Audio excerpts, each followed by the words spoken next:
to today's submitted meeting. Hi, how are you, everyone?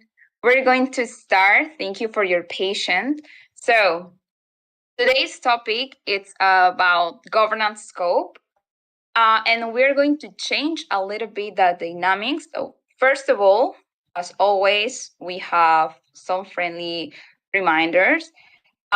We are going to share all the links that are necessary to understanding today's topics that I'm going to mention right away. You're going to have in the link of the Notion every recording from our previous calls. So there you can, if you were absent, no problem because you can rewatch it. Then, of course, if you appreciate what we're doing, if you share our values, please become an aligned delegate of our Sovereign Finance AVC. And also, we have a link to our governance strategy document. So I am also going to share this on the chat. Got to see a lot of familiar faces. Hello. So this is our Notion. So in case you are new, everything necessary about today's call is there. Hello there, Jan Sky. And this is our document for governance strategy. We're still also working on. Okay, so also another reminder, if you are an MKR holder, you can delegate to our current aligned delegates, Clocky and Paul. Shout out to them. So we have in the previous governance scope talk in detail what it was about, or at least what it says on the MIPS and on the Atlas regarding this scope. And today we're going to discuss our proposals for the aligned scope documents. So we're going to focus on this. And also I am going to share our draft document so you can read it while I am also explaining. And not only that, but most importantly, give us feedback. There are a lot of you who have more experience when it comes to this. So there on the chat, I am also sharing the draft document for this. What are we going to cover? Well, we're going to focus on the component 2.2, which is the Atlas interpretation process.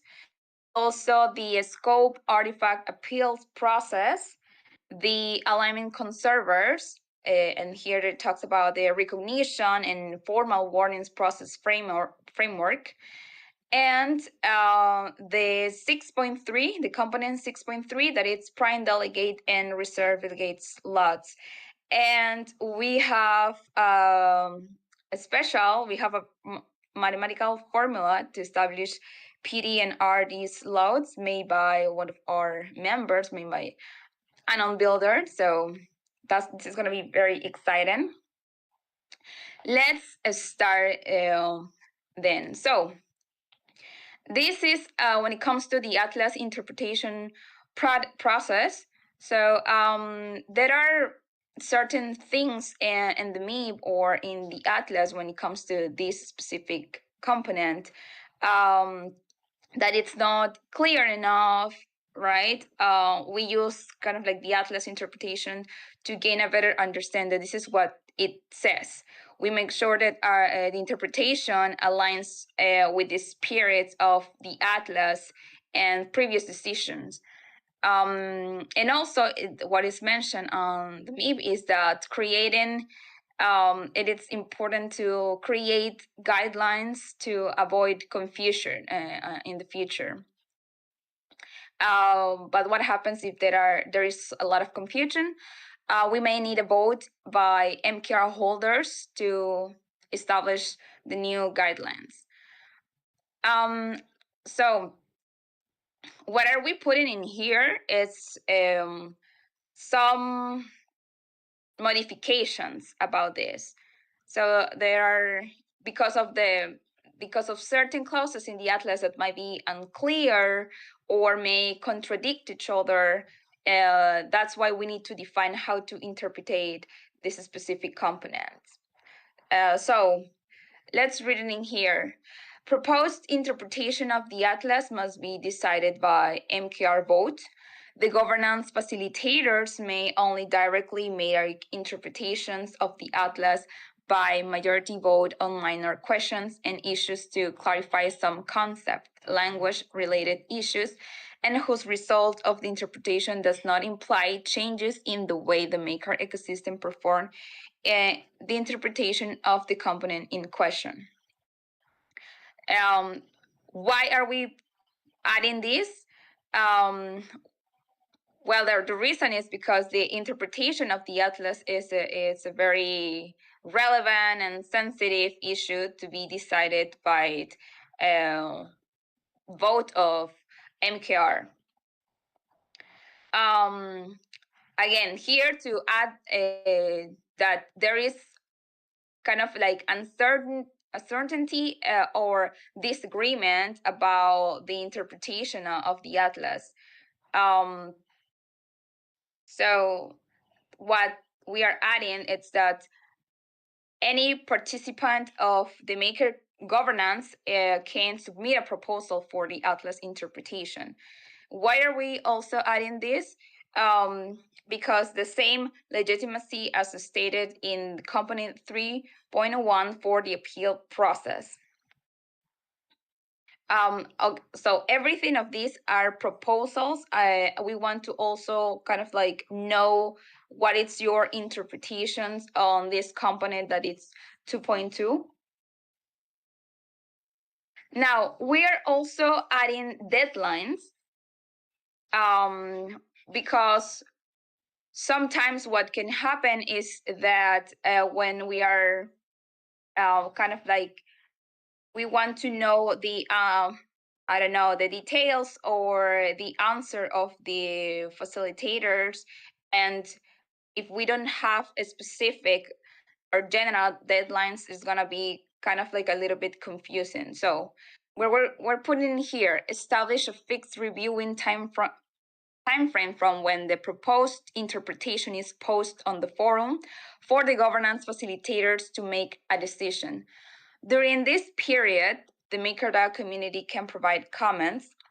The applicant must respond to all the questions and queries. The reason what we're putting this is that, as I mentioned before, we believe that it is necessary to establish a specific deadline, a specific time frame for reviewing. And this is in order to avoid cases of archiving or delaying a proposal. These situations can occur if a facilitator has malicious intentions or does not fulfill their duties.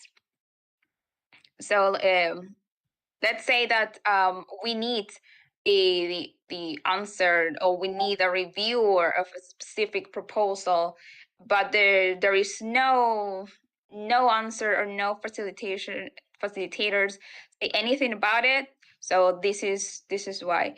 And when it comes to our members, when it comes to the deadlines, how many days should be the best number? Well, we are still discussing internally.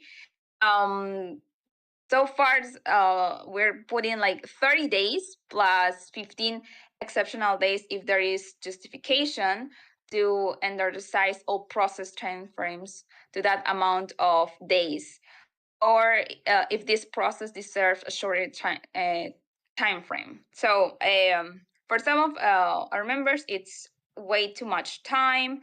Others consider that this should be the amount of days. So that's why we're also kind of like want to know, what do you think about the deadline? I am reading the comments. Yeah, shout out to Kianga Next Space Exponential from the Refi AVC. Then Penguin Soldier said, "This is not for me, but it made my day." Oh yes, share your emotions. Okay, so yes, we're still discussing the days, but so far we kind of like put it like 30 days plus 15 exceptional days. Okay, so the reason why we deciding this is because once finish the review period, the governance facilitators must post on the forum the response to the Atlas interpretation request, whether it's approved, whether it's rejected, and also not only that, but also describe the reason of his decision, describe what he approved or what he rejected. Yes, a proposal. We want transparency and control by Maker ecosystem. So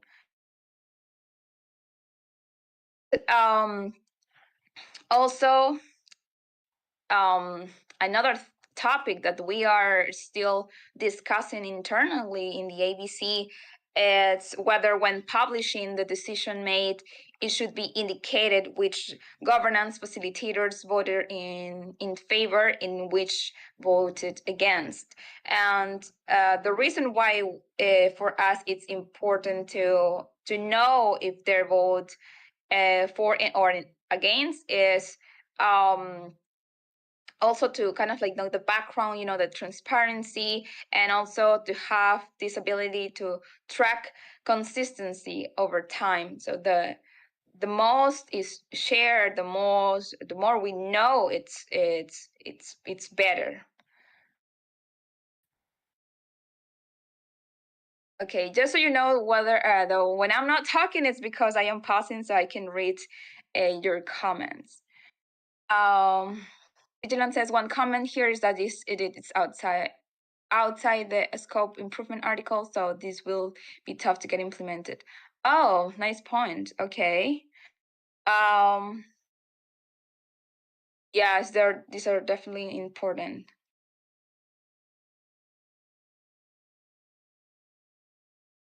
Yes, every feedback that you give us, since there are many of you have more knowledge and expertise about it, please comment it.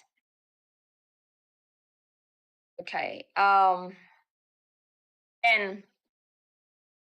in case the governance facilitators directly perform an interpretation of the atlas as established in Component 2.2.2, they shall publish in the forum the justification not only of the interpretation performed, but also why they consider that such interpretation could be performed directly by the governance facilitators without calling for an NKR vote. Yeah, so reasons why they decided to make a specific decisions. So yes, justification of the decisions and control by Maker ecosystem. To point something out is that, of course, this is not, I already share our draft. So I also encourage you to take a look there because we have kind of like adapted to these slides. But it's also here. Just 1 second. I don't. There. Okay. Okay. Next, we have the scope artifact appeals. So it says that the governance facilitators may be consensus directly edit the scope artifact when it involves active elements or template elements in accordance with the provisions of Atlas 2.3.3.2 and 2.3.3.4. So what it says about the active elements is there are mutable elements that need to change as part of the normal operations of governance. And yes, there is a list of examples of active state or parameters. And then the other, it's the template elements. there are, as the name says, templates that are used for other elements. We previously have also kind of like a template in order to choose the best candidates for advisory council. So the reason why is that we understand to limit these two elements, those that can be directly edited by the governance facilitators, since they are mutable elements that may need to be updated more quickly. And the ones that are, I mean, this is going to be made by the governance facilitators, and the ones that are going to be made by MQR governance pool, well, they must decide to implement an edit to an appealed scope artifact when student elements and budget elements are involved. Since we consider these two are kind of like more important to take care of. So in accordance with Atlas 2.3.3.1 and 2.3.3.3.3, this is what student elements are. Regular elements that ossify over time and are meant to eventually never change as they reach a sufficient strength. Every update to a strengthening element must make it stronger, more future-proof and long-term focused, and less likely to be changed in the future. And the budget elements, or of course, are where it's contained budgets that can trigger valid execute votes for deploying smart contracts that can perform payments. So everything that it comes to payments and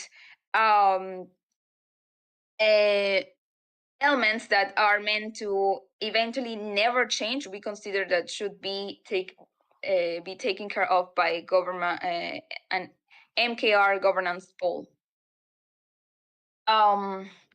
And yes, we understand that only the MKR board can decide to edit scopes when dealing with elements that tend to be immutable and ossified over time, and elements that involve maker assets.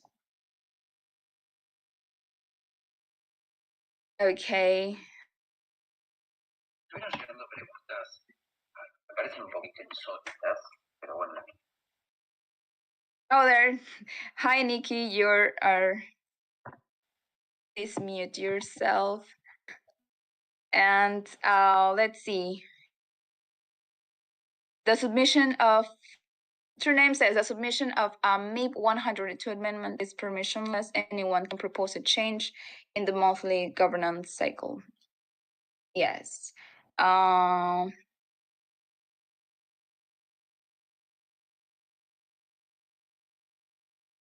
says it's fine. I guess it's fine to introduce proposals outside advisory council focus, knowing that they probably won't be taken into account in the upcoming scope edits. Oh no, it's okay. It happens, Nikki. Don't worry. Okay. For this, of course, we are putting deadlines. So upon the publication of an appeal request by a participant within the ecosystem on the forum, governance facilitators shall have a review period of 30 days, which may be extended if necessary by an additional 15 days, provided that the justification has been posted on Maker Forum. So previously to what we also have in here, this is still being discussed, but the deadlines. So during this period, the MakerDAO community may provide feedback. The applicant must respond to all the questions and inquiries. So yes, what we are trying to do in here is that the process can have like a general deadline. So what we want to avoid is, okay, for this process is this amount of days, and then this process is a different amount of days, because it could be difficult to keep up. So what we are thinking about it's to kind of like to have a standard deadline. So in kind of like rarely situations, maybe could be a different amount of days, but mostly this 30 days, and then it could be extended with additional 15 days.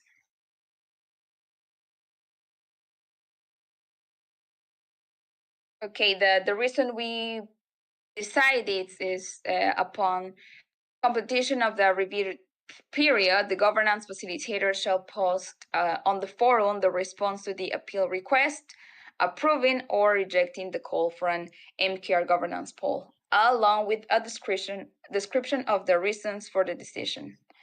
So yes, this is similar. So that's why we also want to have a kind of like a template so, that can be, okay, you should modify as template, let's say 1.2.3 says, because if you notice, we are kind of like putting similar that are, but with of course more details than what it says on the MIP.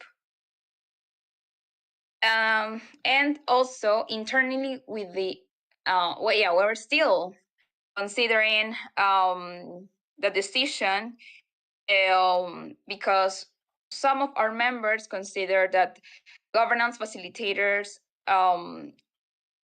we should know who voted for, who voted against. So what do you think about this specific proposal?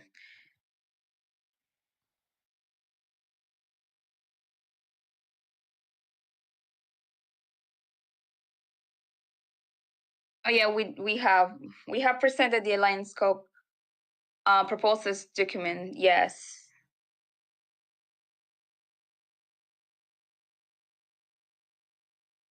This one, it's about the recognition and the formal warnings. So there are two. If there is something wrong when it comes to behavior, there are two process of removal. So we have this warning to alignment conserver. So the recognition, it's like in the event that an alignment conserver engaged in any serious, malicious, or negligent act that poses or may have posed a risk to the maker ecosystem, the recognition of said alignment conserver shall be revoked. And if the situation it's not that serious, it's not like the first one, we have what formal warnings. So it says, in the event that an alignment conserver engages in any negligent act that is not of a serious or malicious nature or does not pose or may have posed a risk to the maker ecosystem, formal warnings shall be issued.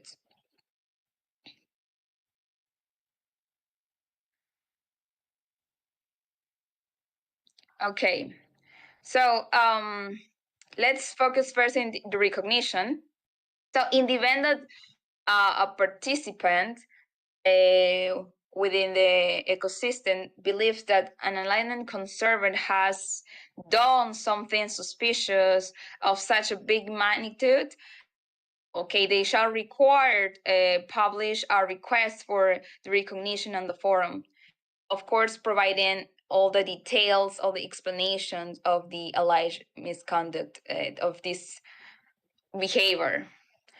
And if the allegation appears credible, then the accused alignment conserver shall be immediately suspended for the duration of the proceedings.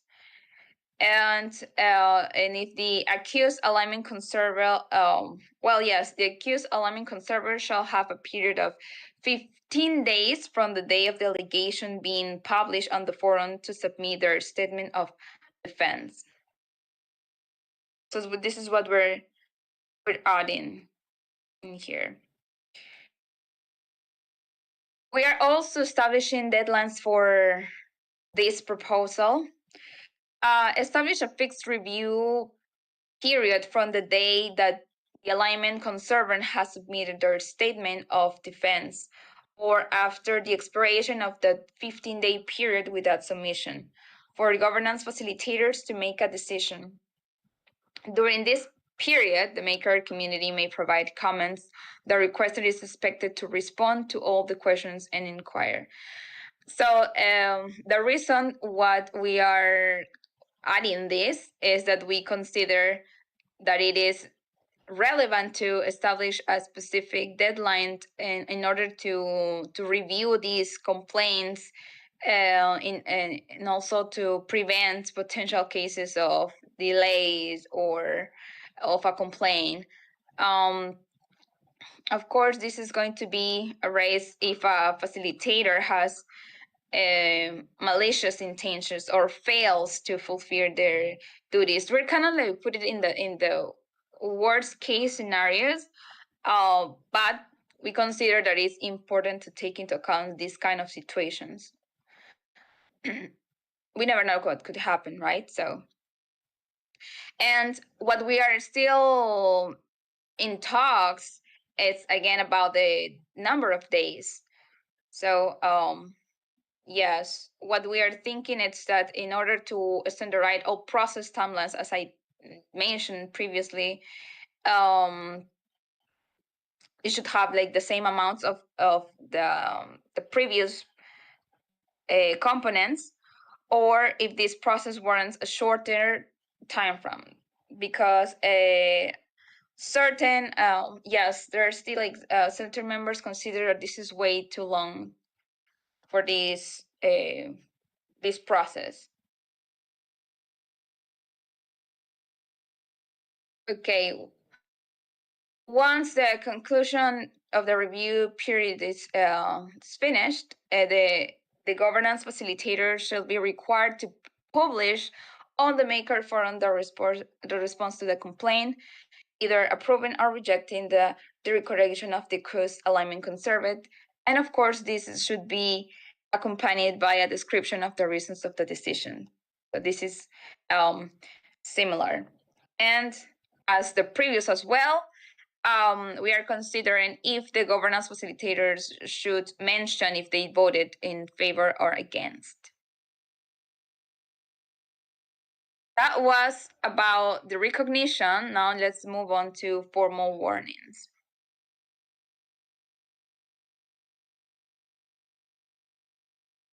Okay, so when an alignment conserver engaged in negligent acts that are not of a serious or malicious nature and do not pose or may have posed a risk to the maker ecosystem, they shall be formally warned by the governance facilitators. Of course, this is in a different situation than the previous. Let's point out that for the recognition, it should be, of course, something serious, right? The big magnitude. Okay. And the repetition of acts by alignment conserver that have resulted in the issuance of more than one formal warning may be considered as a serious misalignment, which might be reported for the purpose of initiating the recognition proceedings.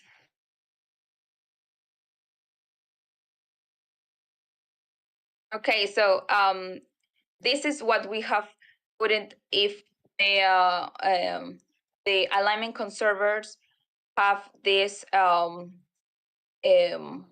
formal warnings, and in which kind of scenarios or situations they could receive this or be warned.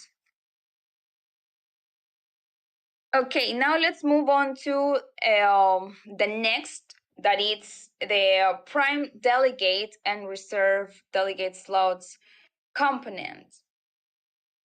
Okay. First, let me mention that, let me say or comment to all of you that this is in order to know a little bit about how can we deal with these situations of prime delegates and reserve delegates slots. So we're going to see that we have created a formula. Well, actually, one of our AVC members, Anon Builder, shout out to him, which is also here. So if you have any questions, you can also ask in the chat about this. So let's start. According to the MIP in the Atlas, what it says about this section is that prime delegate and reserve delegate slots, well, they put it as PD and RD, right? So the number of PD and RD slots can be changed over time. So it should be increased or decreased based on the income of PDs. Of course, followed by the rules that says in the Atlas. Something else that it's mentioned is that currently there are 5 PDs and 5 RD slots. And also something else that I would like to add about this, what it's mentioned on the MIP, and is that the governance facilitators can directly adjust the number by 1 every 3 months. And of course, they can propose a new number through a weekly governance poll. So this is everything that says on the MIP. That's why we decided to propose what is it says in here that I'm going to read in a couple of seconds, and put it kind of in mathematical formula. So 2.6.3.1 says the governance scope artifact specifies the number of PD slots and the number of REIT slots. There is always an equivalent amount of both. The number of slots must be increased over time if the income level of PDs and RDs increase above their baseline. The number of slots must be decreased over time if the income level of PDs and RDs decreases below their baseline. The baseline should generally increase over time if the number of PD and RD slots are increasing, ensuring that the internal operations of PDs and RDs also grow larger over time as the number of PDs and RDs increase. So we're going to focus on this component, and what we're proposing in here is to automatically calculate the numbers based on the price of MKR. Okay, so we're taking into account these 3 things. First, that the number of PDs and RD slots are equivalent, and it is mentioned in here. And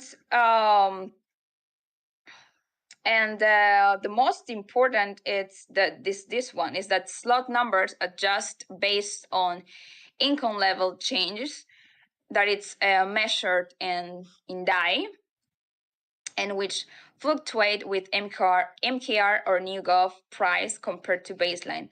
So this is our interpretation of the component. So this second, it's like the most relevant, and this is how we're going to focus on the formula. Okay, and the baseline growth over time with increasing PD and RD slots.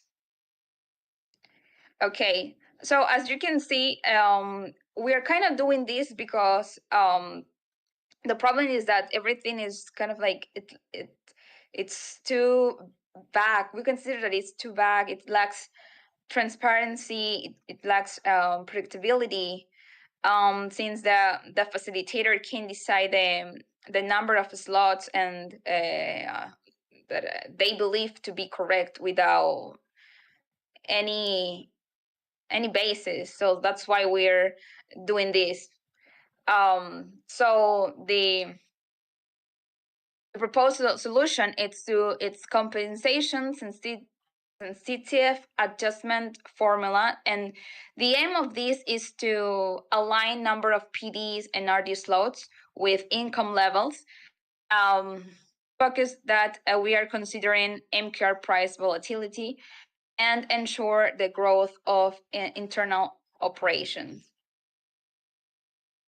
Okay, so yes, we want to make sure that the number of PDs and RD slots matches the income level, considering the change in NKR price, and of course also support the growth of internal operations. So that's why what we want is to apply a formula to calculate the necessary adjustments in RD and PD slots. Of course, that it's going to be based on DAI fluctuations compared to MKR price. And some advantages that we find with this is there's going to be an improved precision, transparency, and predictability, and the adjustment process. Yes, in managing slot numbers, considering the influence of MKR price changes, of course. Okay, so this is the formula. Although there are like extra modifiers, for today we're going to kind of like ignore it to make it more understandable, because this was added in order to Maker governance to modify. I'm talking about because I'm going to explain this one. So what are the modifiers? Of course, is this and this. So it's going to be like this. As I mentioned, the modifiers was in order to make a governance to modify the income level, and to also to reduce the volatility of MKR price. So let's focus on these. So what we need to take into account is, of course, PD slots is the current PD slots, and then we have PD slots with the apostrophe, which is this one. This is going to be the auxiliary PD slots variable. So we have this formula, which is the amount of NKR, or of course NewGov token, paid to all PDS monthly, multiplied by the price of MKR or NewGov token measured in DAI. And this is going to be divided by the average monthly PD compensation from the previous quarter, also measured in DAI. So, let's make an example. By the way, and we have a video explaining by Anon Builder himself. So, which of course he explains it so much better because he's the one that created this. But let's make an example, which is also something that he mentions. It's that, let's say that the average monthly PD compensation, it's from the delegates, of course, it's 11K, right? Because monthly they have kind of like that 10K, 11K, 12K. So the average would be 11K. So what we are doing with this is that if the result of this, it's greater than 1, then you can add one more delegate. So that's why if PD slots apostrophe minus PD slots is greater than 1, then PD slots should be incremented by 1. And we want what we aim to do in here is that whether we have one more delegate or one less delegate, their salaries is not changing like it is now. Sometimes it's huge, the amounts that they receive, of course, because of the volatility of MKR price, right? So it's in order to do that. And of course, if PD slots minus PD slots apostrophe it's greater than 1, then PD slots should be decreased. So I don't know if there is anything anon builder that maybe I'm not mentioning. Please feel free to comment it on the chat or also say something. And of course, we are going to share as well the video of himself explaining this. Maybe you could give us a better example. Oh, there's Hey, Chris. Sergio. Hi. Hey, hi guys, hi everyone. Yes, actually your explanation was perfect. I just wanted to clarify that we haven't defined when this equation should be used. So it can be at the beginning of the season as the Atlas recommend, or at the end of the month. Of course, we have to let the delegates know 1 month in advance. But the explanation was perfect. Of course, I'll share the video with you so you can take a closer look at that. Yes, thank you so much. I don't know what I did, but I stopped sharing my screen. I am going to do it again. Give me 1 second. But yes, we have his tutorial today, which he explains. We're going to share that as well.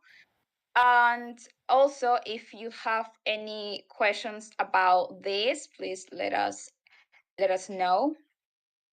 And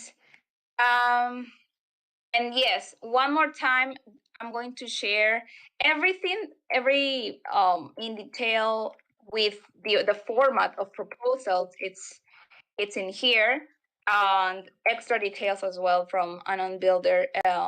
Because something I forgot to mention about this is that we are only considering here PD, remember, because both are equivalent. So it would be put in the same formula. So that's why we're just considering PD slots, just in case if you're wondering why we're not focused on RD slots.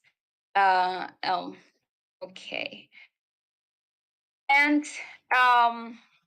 yes, we welcome feedback from ADs, from Maker governance participant, and any member of the Maker ecosystem. Actually, it's if you could please provide us some insights. This only help us improve our proposals. Remember that next week it's support scope, right? So we have some extra info here, and also I want to see the comments. Oh, well, yes, the team is also answering. Great. Shout out to them as well. And I don't know if anyone has questions, but they are already been answering then by our team. Well, let me tell you one more time that if you appreciate our work and share our value, please consider becoming an online delegate of Sovereign Finance AVC. If you are an MKR holder, remember that you can delegate to our ADs. And yes, our next meeting, we will talk about the support scope. One more time, please. It will be awesome if you could give us your feedback regarding these proposals.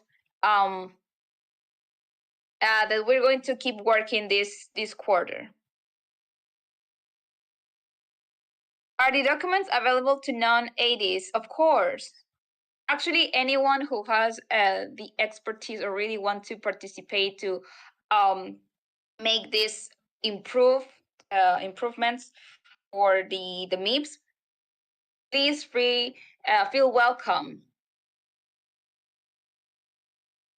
So that's yes, Penguin Soldier, absolutely yes.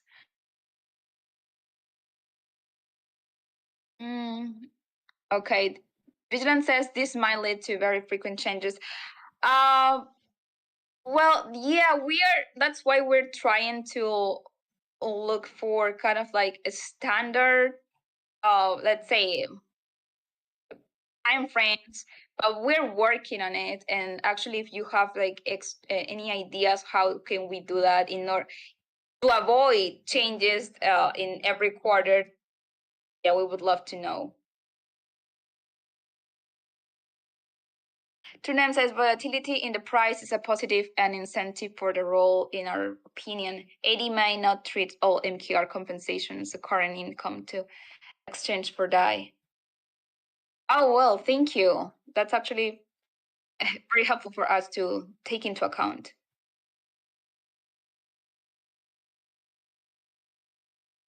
I'll see there are people typing in there.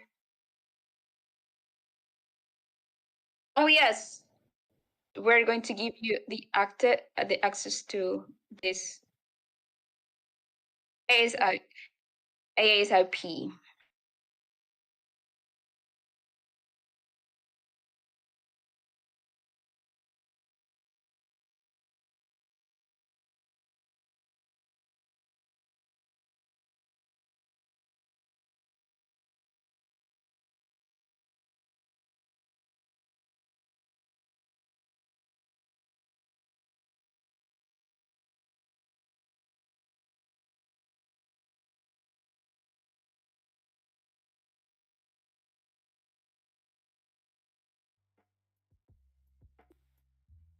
Oh, yes, actually, yes.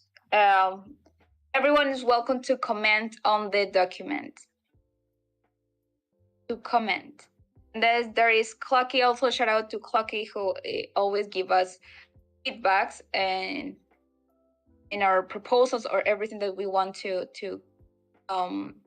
participate on.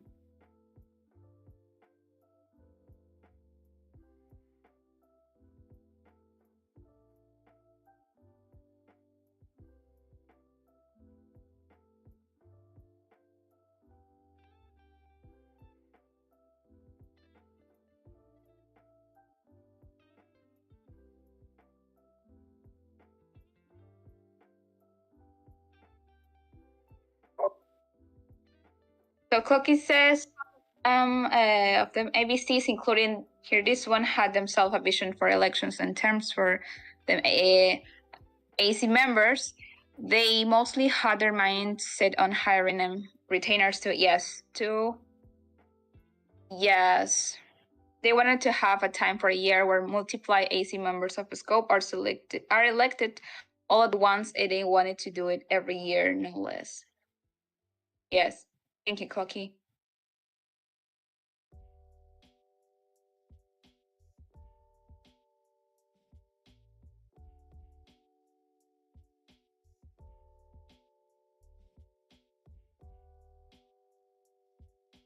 We are excited about it, yes. So thank you so much. You can keep commenting. We will reply as soon as possible. Thank you for interact and for your comments, because we are starting into these, and I'm pretty sure that you have way more knowledge on these topics than us. So feel free to give us comments about our proposals so we can also improve it. Thank you so much for staying until now, and let's see each other next Tuesday at the same time. And again, thank you for your time. Bye bye, everyone.